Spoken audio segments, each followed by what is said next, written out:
Sino nang nakapanood dito sa puksaan ni Drea at Micheline sa YouTube ni Sir Manix? Napanood nyo na ba? Napanood ko na Ang actually. lala. Ang lala. Ang Talaga. lala, ang lala ng puksaan. Ito yung masasabi kong top 1 puksaan of the year. Sobrang lala. Ang daming nangyari, ang daming batuhan. Meron pang nag-spray ng Baygon. Sino yun? Sino kaya yun, di ba?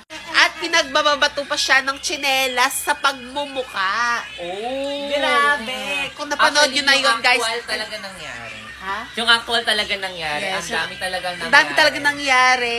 Talagang lahat ng mga naiisip mo nandun na sa vlog na yun. Yung mas malala is parang pinapalaki ninyo, guys. Pinapalaki Na nila. Actually, Hindi, pinapalaki nila. kung gusto nyo malaman kung ano yun, kung nagka-curious kayo, panoorin nyo sa YouTube ni Sir Manix. Basta, ang masasabi ko lang, pinagbabato siya ng tsinelas, nagtalakan sila. Grabe yung mga talakan. Talagang nahalungkat lahat ng mga hindi dapat mahalungkat sa mga buhay nila. Pero, after ng scenario, guys, di ba kakasabi ko lang, di ba, sa inyo, na lahat pa ng mangyayari dito sa Manix House is merong makatuwaan, iyakan, asaran, at of course, higit sa lahat, happy lang po kami talaga Happy dito. lang. Pero ewan ko kung nagkaayos na ba si Drea at si Shelly. Ay, ewan ko lang, ha? Yun ang hindi ko alam. Ayan, syempre, maraming fans si Shelly. So, syempre, sino bang mababash? Si Drea!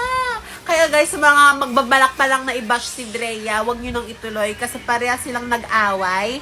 Pareha silang kawawa. Kaya naman, sana mag-ayos na rin sila at huwag nyo siyang ibabash. Kasi alam ko maraming fans si Shelly. So, syempre kawawa to. For sure, tatanda rin to sa comment section ng mga pambabash. Ayan, para silang, ano dito guys, na nag-away. Kaya dapat wala kayong papanigan. Kundi, mag-comment kayo ng mga magagandang asal. Yes!